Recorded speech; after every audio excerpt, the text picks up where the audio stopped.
Some stories don't start with a scream. They begin with silence. A silence too still, too heavy. Tonight's video is about the quiet kind of horror, the kind that waits in the dark, beneath your feet, behind your back, inside your memory. You'll hear 3 true stories that never made the news. A Vietnam veteran who still dreams of the tunnel that breathed back. A mechanic who received a call from a man with 2 voices. And a night guard who looked into a forgotten grave and saw someone looking back. These aren't about demons. They're about echoes of things left unfinished, of people left behind, of places we were never supposed to enter. So turn off the lights, put on your headphones, and ask yourself one thing. What if it wasn't just a dream story? The Death Tunnel, a terrifying memory from the Vietnam War. There are some stories that don't fade with time. They live in the silence between breaths, in the shadows behind your eyes when you close them at night. This is one of those stories. My father, now in his 80s, is a Vietnam War veteran, and for most of my life he never spoke about what he saw over there. Not a word. He'd always change the subject or leave the room when someone brought up the war. But last year something changed. He had a stroke, and after he recovered he started talking. Not about medals, not about heroism, but about the nightmare. He calls it the Death Tunnel, and he says it's the only thing he still dreams about 50 years later. In 1969, my father served in an elite group of US soldiers known unofficially as tunnel rats. Their job: crawl into the Viet Cong's underground networks. Pitch black, booby-trapped, cramped death chambers built deep beneath the earth. Most soldiers avoided them. My father was ordered in. He says the air was always thick, like breathing through wet cloth. You'd hear things: rats, bugs, footsteps that weren't yours. But the worst thing wasn't what you saw. It was what you couldn't see. One afternoon, he and 2 comrades were ordered into an uncharted tunnel recently discovered in a dense jungle near Tai Ninh. Locals refused to go near it. Even the guide wouldn't step past the opening. They went in with flashlights, pistols, and knives, crawling single file into the dark. He told me the smell hit first damp earth rot, and something worse, like burned meat. About 20 minutes in, they heard something. A voice. At first, they thought it was an echo, but then they heard it again, clearer. A woman's scream. Faint, echoing from somewhere deeper in the tunnel. Desperate. Human. They picked up the pace, crawling faster, pushing through the darkness. Their lights flickered, batteries dying. Then they found something. A chamber. A carved-out room just big enough to crouch in. There were old wooden stools, a rusted kettle, broken lanterns, and in the corner a military safe. Locked tight. But what made them stop, what made all 3 freeze, was the smell. And the silence. The scream was gone, replaced by a stillness so thick it pressed against their ears. My father moved forward first. He says he felt watched. Not by a person, but by the tunnel itself. Like it was alive. Then they saw them. Corpses. 5 of them. Vietnamese, maybe Viet Cong, maybe civilians lying in the dirt. But it wasn't gunfire that killed them. It was something else. Something brutal. One had a broken spine twisted backward. Another had both eyes gone, face shredded like animal claws had torn through it. And one, the woman, had her mouth open in a frozen scream. Her hands were gone, torn off. They backed out fast, but just as they began crawling out, the scream came again. Louder, closer, and now it wasn't just a scream. It was a cry for help, but it was impossible. There was no one alive in that chamber. No second passage. No woman. And yet, the voice followed them, growing louder the farther they crawled from the room. My father says they almost lost their minds. One soldier began sobbing. The other pulled a knife ready to cut into the darkness if anything touched him. By the time they reached the surface, all three men were shaking. They marked the tunnel with red cloth and flagged it as unstable. No one ever went back. Years later, he still dreams about it. He says in those dreams, he's back in the tunnel, crawling toward the chamber. And just before he reaches it, he hears the woman whisper right next to his ear. Sometimes, he wakes up screaming. I asked him once if he thought it was real. The voice, the woman, the scream. He said, what's real doesn't matter. It followed us. And then he said something that still gives me chills. Whatever was in that tunnel, it didn't die down there. If you've never heard a tunnel scream back at you, consider yourself lucky. Some places are never meant to be explored, and some voices aren't calling for help. They're calling for company. Story 2. Mystery in the Dark. The terrifying night at New Jersey Air Force Base. There's something about military bases at night. They're supposed to be the safest places you can be. Fences, security cameras, constant patrols. But sometimes, safety is an illusion. And silence can hide more than just shadows. A few years ago, after finishing basic training at Lackland, I got stationed at McGuire Air Force Base in New Jersey. My job, aircraft maintenance. Specifically, I worked overnight transporting spare parts and performing checks on grounded aircraft. It was routine, boring, but at least it was quiet. That night started like any other. It was my turn to handle the back-end logistics shift with my buddy Mark, who usually met me at the hangars after midnight. We were supposed to load a shipment near Hangar 4 and deliver it to a storage facility about 10 minutes down the tarmac. Mark called to say he'd get there first and prep the crates. I waited and waited. 15 minutes passed, then 20. Still no sign of him. I texted, no reply. Called, straight to voicemail. That's when something started to feel off. I figured he maybe had a flat or stopped for food. But around 12:45 a.m., his number suddenly called me back. But it wasn't Mark on the other end. The voice was odd, deep, calm, older, maybe 50s. Not rushed, but almost too relaxed. He said, "Hey there, found this phone near the old tavern. Thought I'd call the last number." I paused. Tavern. What tavern? Tara's Tavern, he said. Little place near Cookstown. Been shut down for years, but, you know, people still hang out there. I froze. That bar had been closed for nearly a decade. Locals said it used to be popular with off-duty soldiers before it was shut down after a fight turned fatal. I asked, "Where exactly did you find the phone?" He paused. "I'm still here. If you want it back, come by. I'll be out front."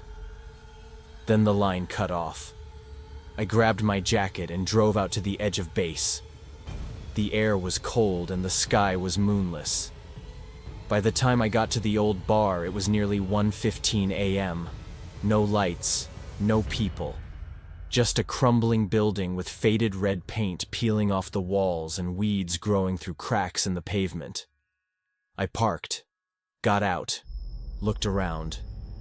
The only sound was the wind, and something rustling in the trees behind the building. I called the number back. This time, a whisper answered, barely audible. It said, "I'm coming. Right now." Then, silence. The call ended again. I was done, ready to leave. But just as I turned toward my car, I saw it. Mark's phone, lying in the gravel. The screen was cracked. The back had fresh mud on it, but it was unmistakably his. Suddenly, I felt something watching me. From the tree line, maybe 30 feet away, I saw movement. A figure, not walking, lurking, half hidden behind a trunk. I backed toward the car. Then I heard footsteps running behind me. I turned fast, ready to defend myself. But it was Mark. He was pale, out of breath, shaking. He said, "Get in the car. Now." We drove back to base, and on the way, he told me what happened. Mark had been heading back from Hangar 4 when he saw a man on the side of the service road wearing a hoodie, no reflective gear. Looked like a soldier or maybe a mechanic. The guy flagged him down and asked for a ride. Mark hesitated but didn't want to be rude. They barely drove 5 minutes when the guy asked to pull over near the trees. Then suddenly he reached across and grabbed Mark by the throat, trying to drag him out of the car. Mark fought back, elbowed him in the face, and managed to break free. The guy didn't chase. He just stood there in the dark, smiling. Mark sprinted through the woods and eventually circled back near Tara's tavern, where he'd dropped his phone during the struggle. He didn't see the man again, but he swore he heard 2 sets of footsteps in the woods. We reported the incident. Military police found the spot where it happened. Tire tracks, broken branches, footprints. But no suspect. They couldn't confirm if it was a civilian, a rogue soldier, or something else. But here's what stuck with me most, Mark said. The man never blinked. His eyes were wide. Too wide. And when he spoke, his voice didn't match his face. He said it sounded like 2 voices at once. I still work in aviation. I've done dozens of night shifts since then, but I've never forgotten that night. Because when someone can just appear out of nowhere, borrow a friendly face, and vanish without a trace, it makes you question everything around you, even in the places you think are protected. Story 3. The Silent Spirit in the Cemetery, an Unforgettable Night. Guarding. They say cemeteries are peaceful places, where the dead can rest and the living can find closure. But sometimes, not everything buried stays silent, and not every spirit wants to be forgotten. Back in 2016, I was stationed at a Marine Corps base in the South. It wasn't active combat, but I was assigned one of the more overlooked jobs, rotating night guard duty at various off-base facilities. One of those locations was a small, isolated military cemetery tucked deep into the woods, far from main roads, surrounded by dense trees and barely maintained. No cameras, no lighting system. Just a narrow gravel path, an old iron gate, and a single shed where we'd clock in and monitor from a distance. It wasn't glamorous work, but I actually liked it at first. Quiet, peaceful. A chance to be alone with my thoughts. Until one night. It was around 2:40 a.m. and I was nearing the end of my shift. I'd been sitting in the tiny shed drinking weak coffee when I heard something. It wasn't loud, just a faint humming noise. At first I thought it was the wind moving through the trees, but then it shifted into something almost melodic. A voice, female, soft. Like someone humming a lullaby. It drifted from somewhere just beyond the tree line to the left of the graveyard. I stood up and opened the door. Cold air rushed in. The humming stopped. I stepped out slowly, flashlight in hand, scanning the trees. Nothing. Just the sound of my own breathing. Still, I couldn't shake it. That sound had been too human, too real. I crossed the small graveyard, passing headstones cracked by time, some barely legible. The deeper I moved, the more I felt this strange heaviness in my chest, like the air itself was pressing down. Then I saw it. A small wooden structure partially hidden beneath vines and thorny shrubs. It looked like an old root cellar or storm shelter, something forgotten. I don't know why, but I walked straight toward it. The humming started again. Closer now, almost beneath me. The structure had a flat wooden top covered in rotting leaves and spider webs, and in the center 3 small holes like old vent slits. I crouched, pointed my flashlight into the largest one, and looked down. At first I saw nothing, just darkness. Then a face, pale, still, looking up at me. A woman. Her eyes were wide open, almost glowing in the flashlight beam. Her mouth was closed, but her expression was of absolute fear, like she'd been trapped there for years, screaming silently for help. I couldn't move. For maybe 5 seconds, we just stared at each other. Then she vanished. Gone. I stumbled backward and dropped the flashlight. My entire body was shaking. I ran. I didn't even bother picking it up. I made it back to the shed and locked the door. My hands were trembling so badly I could barely use the radio. I called my replacement, begged him to come early. When he got there, I brought him back to the spot. But when we returned to the wooden structure, it wasn't there. I swear to you, it was gone. No boards, no holes, just soft moss and leaves, like it had never existed. My buddy thought I'd fallen asleep and dreamed the whole thing. Said maybe I was just stressed or hallucinating from being overtired. But I know what I saw. I'll never forget that face. Not angry, not evil, just trapped. Like she'd been buried alive in more ways than one. I did some digging after that. Asked around. Spoke to an old local groundskeeper who used to work that cemetery in the early 2000s. When I mentioned the face, he went quiet. Then he told me this: "You're not the first to see her." Apparently, decades ago, the area was used as a makeshift burial ground during a flu outbreak. Not everyone buried there had been properly documented, and some were buried before they were really gone.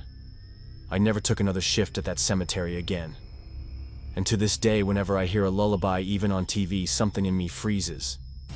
I see her eyes, that silent plea. And I wonder, is she still down there, or worse? Is she out? The tunnel, the voice on the phone, the face in the ground.